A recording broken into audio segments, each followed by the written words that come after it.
Hey, ladies and gentlemen, this is Carmine Sabia for Explain America, and First Lady Jill Biden may be one of the most disliked people in this entire nation right now. Before we get started, please make sure you like, comment, share, and subscribe. Those little things really help us out, and they help our channel continue to grow. And if you're voting for former President Donald Trump in November, please hit the join button on this channel and become a member.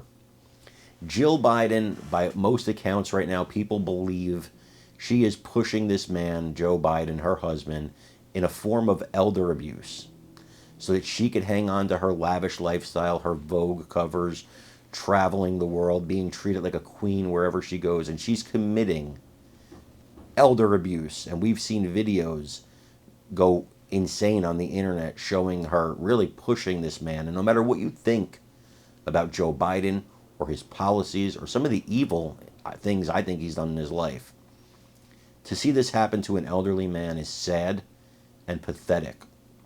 And for what I gather, just for one woman's own ambition, and her son Hunter, or their son Hunter, also pushing this for what I believe is his own reasons. You know, he's facing a lot of criminal charges right now.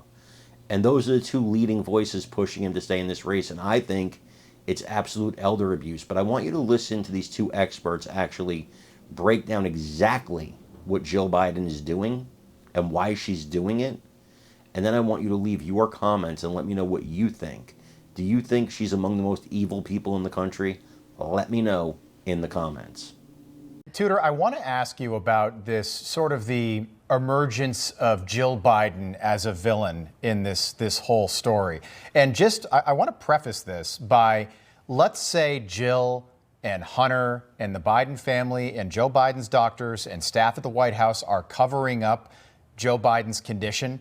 If we find out after Election Day that he's got, you know, what Dr. Frank just said, maybe he's got Parkinsonian dementia or Lewy body dementia or whatever he's dealing with. If we find that out, this is a scandal and a cover-up bigger than Watergate. But Jill Biden yesterday, she thought after the debate, after that performance on Thursday night, it was a good idea to give the American people a sneak peek look at her August Vogue cover, where she's wearing a $5,000 Ralph Lauren dress. Bill Ackman, the billionaire hedge fund manager who supports Democrat candidates, tweeted this yesterday. First Lady Jill Biden becomes irrelevant the moment her husband is no longer president. No more Air Force One. No more glamorous life. No more White House dinners for dignitaries. No more being treated like a queen when traveling the world. I'm sorry to be harsh, but what has become entirely clear is that the First Lady values what is best for herself over her husband's health and the safety and security of the country at large. Tudor, you've been in politics for a long time. Who's in charge over there at the White House? Is it Joe or is it Jill? Well, that's the question. I mean, I don't think Jill is actually in charge. I think there's a whole group of socialists that are in charge, and that's the scary thing for the country because we've been steadily moving more towards socialism.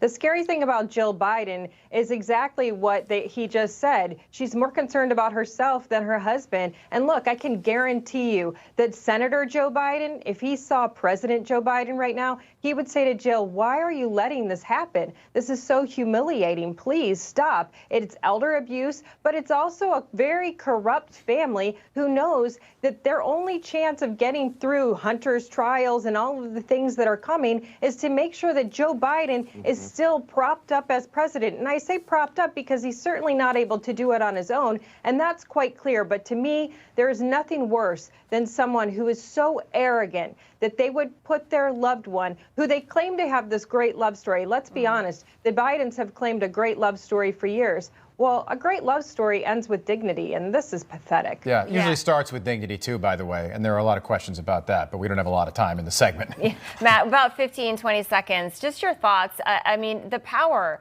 must be the number one thing that's making her have Joe Biden stay, or having Joe stay in, correct? Well, when I looked at that Vogue cover, I realized the devil really does wear Prada. You know, this woman, I don't know her, never met her, but this fraud they've perpetrated is really disgusting. And why did they perpetrate the fraud? Because they all got rich out of it. I mean, one of the Biden relatives got 50 grand. She's a high school guidance counselor. I mean, they just shoveled money left and right. We know it came from China. We know it came from Ukraine. And the American people are wise to this. And shame on CNN. They didn't ask any of those questions. None of those questions. Joe Biden flubbed the debate where he didn't get asked one tough question. And now the campaign is blaming CNN for Joe Biden's poor performance. It must be so nice to be a Democrat. It's just so easy. You just blame everyone else. Everyone else gets blamed. Such a good point. And this narrative is not going anywhere right now. They're just fortunate that we are in sort of this in-between 4th of July week when a lot of people are at home and not working. I think this conversation is going to heat back up, though, as the week moves on and as we head into the weekend. Tudor, Matt, great to have you both back on. Appreciate it.